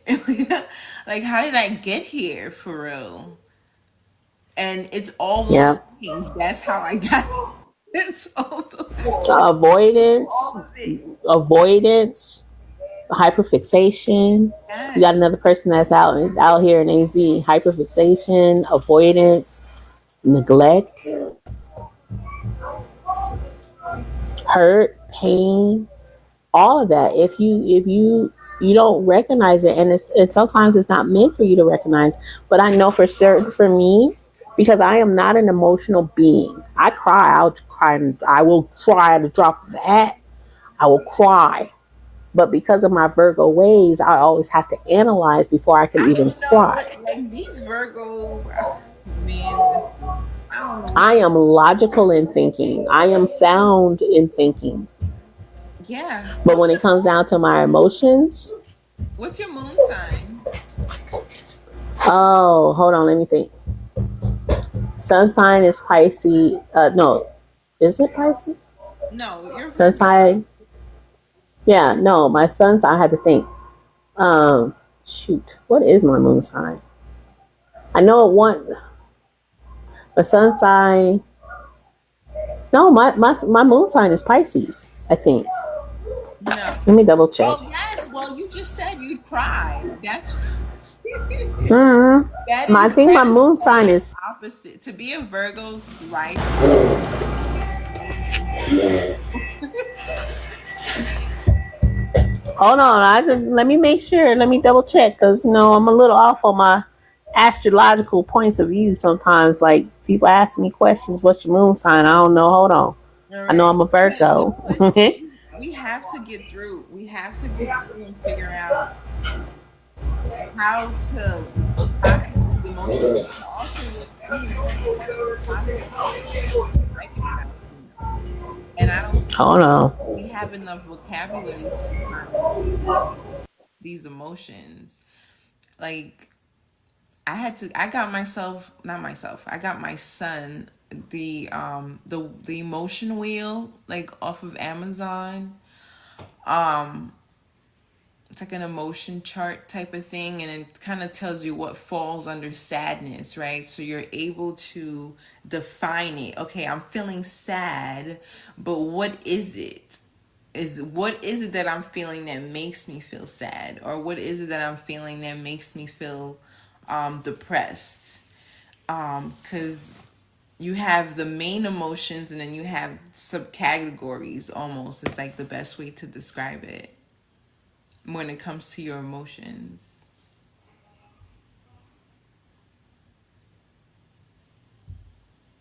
Over here on this side, we have a lot of people who are saying that they have family members that are Virgos. Virgos are not emotional individuals. We're not. We're not. We can be That is a emotional. Virgo. Yeah, we can. We're very emotional on the inside, but you'll never know it. No, no. You will never know it. No, Virgos are the type to like, I'm gonna cry when everybody's asleep in the bathroom, muffled. Like, what are you talking about? Like, no one will ever see me cry. No one. I'll never see them, never let them see my weakness. Like, whatever. You better feel. I be feeling, but I don't even be expressing. Because if I express, then that means it's real, and I can't logically make sense of that whole expression. So therefore, you're not gonna hear I'm me. always trying to make logic, pull logic out of illogical. Sometimes it don't make sense. Look, I'm not here for the judgment. No, this play. I am who I am. Okay. You're talking to I'm a proud Virgo. talking to Sag, okay? No, not I already know. But see, the cool thing is that I am like me being on this platform, right? And me sharing my story. And I know that I'm saying it in a matter of fact way because that's how I process things when it comes down to my emotions. But for me to actually be on here and to share my journey, and DJ knows, DJ just popped in, to share my journey and to share my feelings with all of you, that is a big advancement for me. Because all you would normally get from anywhere else is a big old smile. And that's it. That's all you gonna get.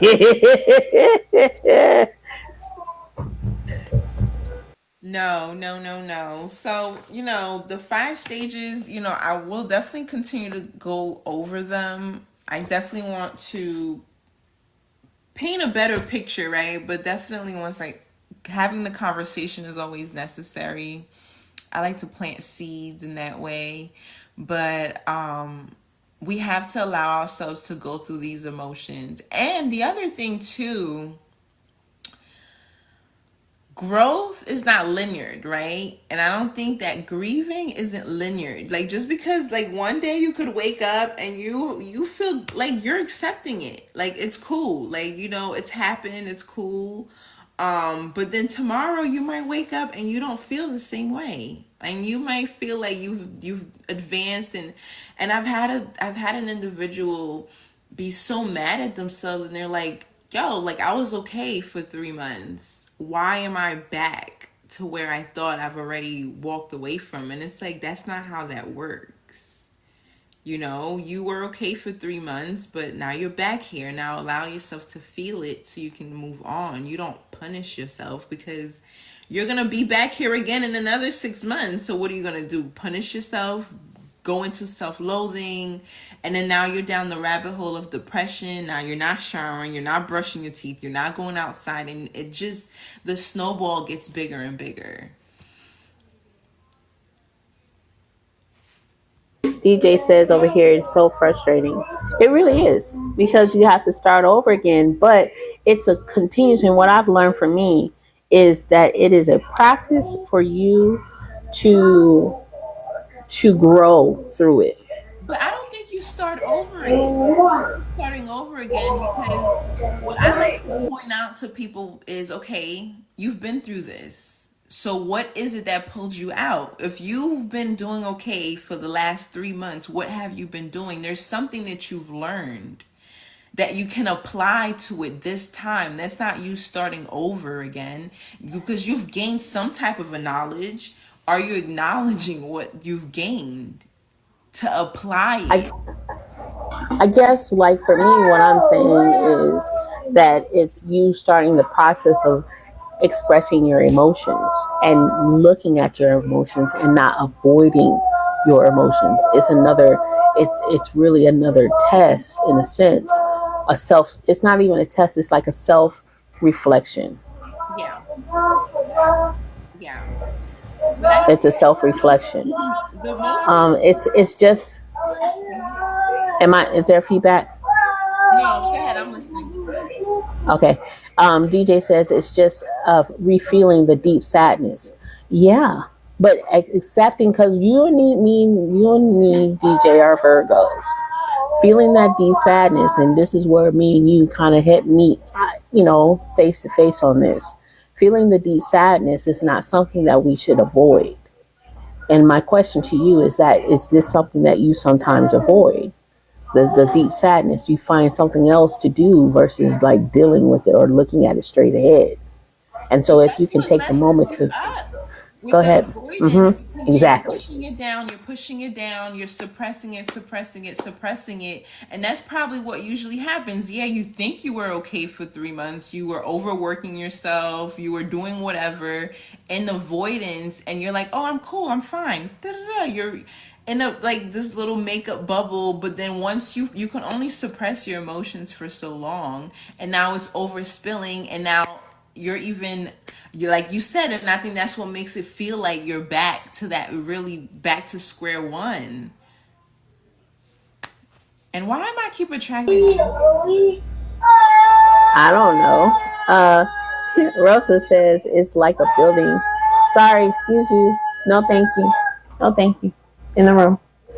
Rosa said it's like building a muscle. It gets stronger each time. Absolutely. And then DJ says no, she's been moving ahead, going ahead on to live through it. So that's a beautiful thing. And I know for me that gives me practice, because even when I had the whole jaw issue, which I still haven't gotten fully fixed yet, but because I got to go to the dentist. Oh, yeah. But I got the antibiotics and all that stuff, so that's cool. And I haven't had any problems with it. The clove. Not yet. I'll call you. I have bomb mouth. Okay. Rosemary, but we'll talk. Okay. So the reality is correction, facing it head on to move through it. Got you. But the reality has been like going through this whole entire process. When this happened, it was a reflection of what I hadn't let go of. I hadn't let go of the PTSD of me losing everything again. I hadn't let go of that, and understanding that was just a moment in time. Mm-hmm. Because I had to let go of the place where I used to stay in the first place. And yes, I am a Pisces moon. I'm a Pisces moon too. Emotional creatures we are. Southside, sensitive soul. Top of a dime. Oh, I'm such a crybaby. I am. But I've gotten much better at it though. You'll never see me cry. I'm just lying. I'm lying. I done cried on this live so many dang old times, man. Whatever. Mother. You won't see me cry. But yeah. Well, it's a process. I think it's a process that a lot of us try to rush, and it can't be rushed. It can't. You do have to go through it. Can you get me Target? I think this is about our time for us. So I am so dramatic. I tell everybody I'm truly a dramatic individual. I'm an actress. So Target? You can expect anything and everything. Arrow Targets? Yes, to Target. We're not going.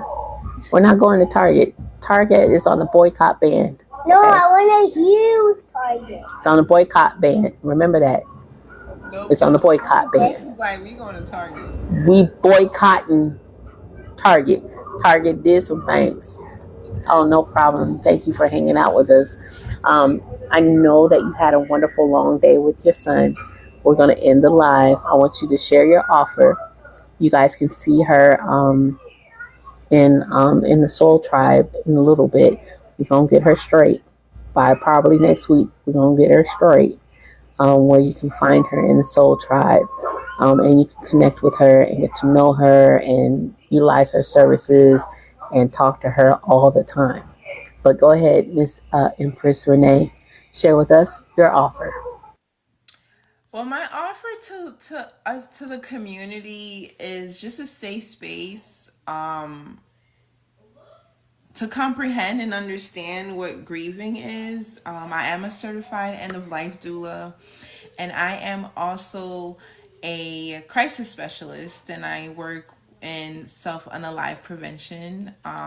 So, these conversations, I'm constantly having them. And one thing that I've come to find is that a lot of people feel like they're alone, right? And the reality is we're not alone in these spaces. So for me, I'm just creating a safe space and a space where we're able to break down these emotions so we can understand them in a smarter way, so we're able to process it, and just so we can live our lives, right? A lot of times I've come across people who are, like we said earlier, willing to unalive. Life has stopped, it's halted, and we're not. Then now you're I don't want to say, I feel like everything that we go through is part of the journey, but you lose time when you're stuck in a space, especially in a negative space, when you don't have to be. So I definitely want to be the push to be able to help you process these dark and heavy emotions. And again, as I told you guys can find her by the end of this week, Renee. By the end of this week. Stop playing phone tag. I'm gonna call you. I'm gonna call you tomorrow after Healing in Black. I'm gonna call you tomorrow. We're gonna get you set up. We're gonna get you all the way set up. LT2 tomorrow. Okay, Monday we're gonna get you all the way set up, because after doing all these lives, I'm tired. So, but Monday, make plans for me. Text me when you're free on Monday, and after our meeting, our community meeting, you and I are gonna get you straight. Okay. So you guys can please consider going to the green big old icon in the link in our bio. That's your connection to our communities. Hey, War Spirit, how are you, baby? Where you been? Connect with her and all of the members within our soul, all of the experts within our Soul Tribe community. That's including Rosa. I got to get Rosa in there too. I've sent you emails, Rosa, so please check the email for entering in. You guys all have a special space where you can just start posting your content in that space. The same content that you put out here on TikTok is the same content you can use in there. I'm not trying to make your life hard in any way, shape, or form. But that's the space where you guys can book your services with them, have one-on-one conversations with them, get to know them on a deeper and more intimate level, and book your session, the whole nine, within our community. If you would love to follow her, I would definitely encourage you guys to do so, because I can't wait to see the beautiful things that Miss Renee is going to have coming out, especially what she's been doing during the refresh 52, baby. She's going in and she's honing in, she's doing her thing, and I love seeing all of this beauty that's coming out of her soul. It's not but easy. You make it look so good. I know. You make it look so good. You make it look so good, and that's all that matters. You're putting in the work so people can know that you are here and what you have to offer. So please, once again, TikTok put me in prison. Oh no. So please make sure you follow. I'm glad you out of it. Please make sure you follow Empress. And in regards to me, please check the link in our bio. If you're interested in doing a one-on-one session with me, you can definitely do so now. I do offer installment payments, so it's not a big burden. And the whole overall objective is to ensure that you have the life and to have it more abundantly. Yes, I offer classes. Yes, these are the services that we offer for free. But on the outside, this is all the nice little pizzazz for you guys to get to know who I am and what I have to offer. But when you do your one-on-one session, it goes down deep. All I'm gonna say is my 90 days is gonna be. It's just gonna be. I'm so excited. She's done a one-on-one session with me, and she's almost 1 month in now, right? And there has been a drastic change within a moment. Before she was done with her session, her life had changed almost instantly in that moment. Okay, and that's what happens to many people who had their one-on-one sessions. You don't have to live your life the way that you've been living it in any way, shape, or form.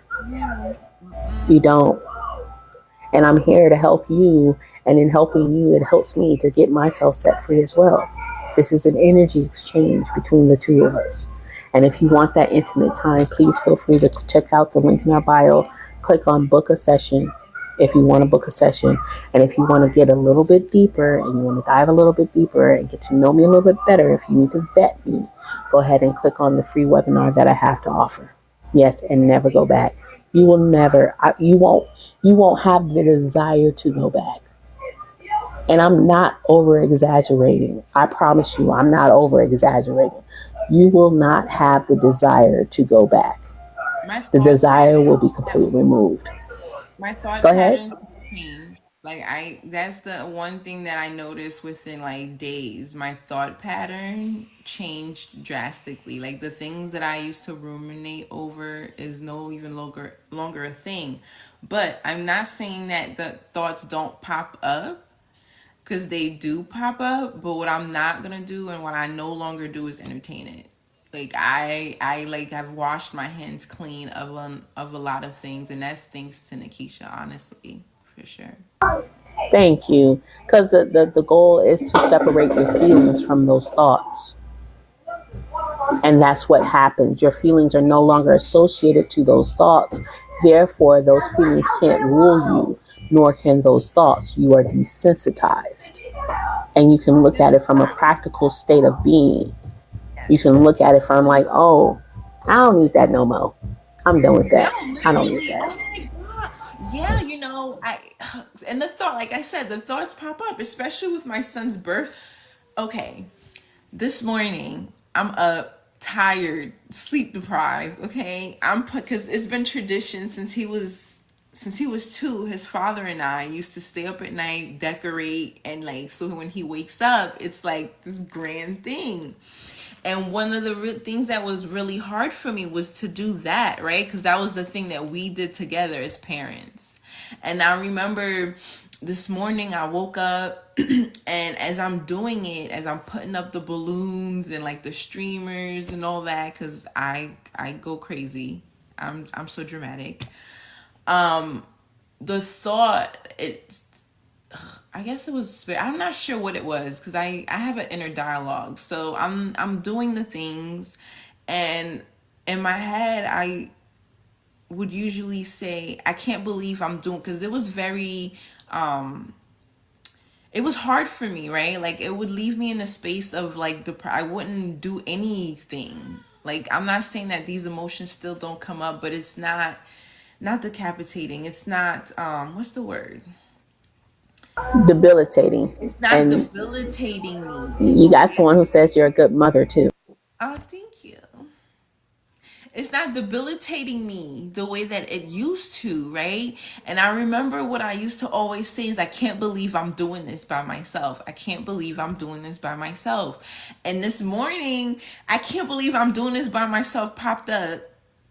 And then right after it follows, I'm like, I am doing this by myself. I'm doing it. Like I'm doing it. Like I'm doing it all on my own. And I was like, oh my gosh, like, because once the thought of, oh my gosh, I'm doing this by myself would creep up, like it would be over. Like I would be sad all day, like literally just battling my emotions. And I always used to say, well, my son's birthday is so bittersweet. It's so bittersweet because I would be sad and trying to put on a mask for him. But kids pick up on your energy, all and but today it was just like I'm doing it. Like, let's go, let's get dressed, let's go out, let's have fun, like let's just do it. And I'm doing it. It's not that I can't believe I'm doing it by myself. And I think that this is the process of the work that we've done, and how you've helped me and assisted me in that way. Because once again, we can talk about these things. I go to therapy. I've been in therapy for years. We can talk about it. We can talk about it as much as we want. We can process it in the mind, but there's something that needs to happen with the body that we can't get to where Nashika can go. That's what I'm saying. I can't get That there. part. That part. Like, that's not my gift. Like, that's not my That's not my gift. You know what I mean? We all have our purpose, and it's just not my gift. I couldn't do it. I couldn't give myself the healing. Like, I would do all the work. I would work out, eat good, meditate, journal, but still his birthday used to come around. I wasn't able to function. And that's your service is the only big difference that I can, like, okay, what am I doing? What has happened to facilitate this change? And it really just falls back on you. Well, thank you. His hands are so cold. He's been in the water the whole time, so he's putting them all over me. That's why you can see my. Get your cold hands off me. No, you're more than welcome to get out of the water. As to what I appreciate that. She said, War Spirit says, tell me your name one more time, War Spirit. I think it's Jeffrey, but I could be wrong. He says, I like you manifested your desire. And that's pretty much what you can now do. Like, she'll start seeing the things that she desired. Jeffrey, I was right. Yes. She'll start seeing more of the things that she desires coming into fruition once she gets to the point where she feels more confident, and her confidence is radiating at this moment. I can honestly say that the development of her, and not trying to talk about you in a third person point of view, but the development of Empress, the development of her has been drastic. We can see, like, again, when you go to her page, when she first came to me and she came to this page, she didn't have anything really on her page at all. But I can tell you right now, you can see almost 25 days worth of her posting of her, all of the changes that she's been going through, because she and I are both in the program, Get Your Shift Together, which will be your next phase after your 90-day session with me to LT. And the goal is to continue on with your healing process, and once you get healed with me and we've released you from all of those things, we go to either LT or to Meta, where we will work on the things that may have been holding you back now from a clear point of view. And so as time continues on, the more confidence she has within herself, the more she's going to be able to show up for herself to do the things that she knows that she can do now. Knowing that she has the confidence in providing her son with an amazing birthday party and an amazing day that he's still dancing and jumping off the walls about. And she did this on her own, where before she would always lean on the clutch or the idea that someone else has to be there to do it with her. She doesn't have to do that anymore. She's fully empowered. And because she's fully empowered, it opens her up to be in a position where now her foundation is now solid, that she has nothing but the sky to go against. The sky is truly the limit when it comes down to her. Any obstacles that she faces is going to be something that she creates on her own, not something that has been given to her upon the day of her birth before she was even thought of in a twinkling in the eye. She's completely set free. So if that's something that you guys are interested in, like I said before, go ahead and book your session. We offer installment payments. If you're interested, you can click on book your session, take you right to the page. You can learn all about it and just book your session. Excellent edit. Love it. On tonight, I'm posting from Las Vegas. And hey, you in Las Vegas, Jeffrey? Vegas. Yay! You in Vegas, Jeffrey? Got the Valley people in here. Oh, we up in Vegas, baby. Cause do you live here or are you just visiting? Well, this is the end of this video. So if you want to watch more of my videos, all you have to do is search for Renee. Get out of the water, Nova. All right, that means that me and you gonna have to meet because I live in Vegas too, and that would be fun if you're up for it.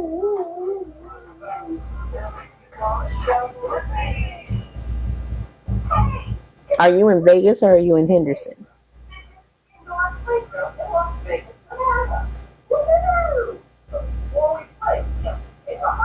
You said what? Yes, ma'am. All right, cool. We'll meet and we're gonna get you off of here because you just that head nod just let me know that you are on your last go round. So thank you so much. Appreciate you, Renee. For those who missed the podcast, those who missed this live, please join us on the podcast. This will be uploaded. I think I'm going to try to upload it tomorrow, and it'll be available on the podcast on Monday. So if you missed it, you can come back and listen to how grief affects you and how we can move forward and move past it. With that being said, your time is the most valuable thing that you can never get back. And me and Renee are greatly appreciated that you spend your time here with us because you are the things and the people that help to make our lives so much better. So please, once again, join us on our podcast. Join us next Saturday for Soul Tribe Saturday. And Miss Renee, get you some rest, baby. You are a bomb.com mom. All right? Deuces. Bye. Bye. Keep working.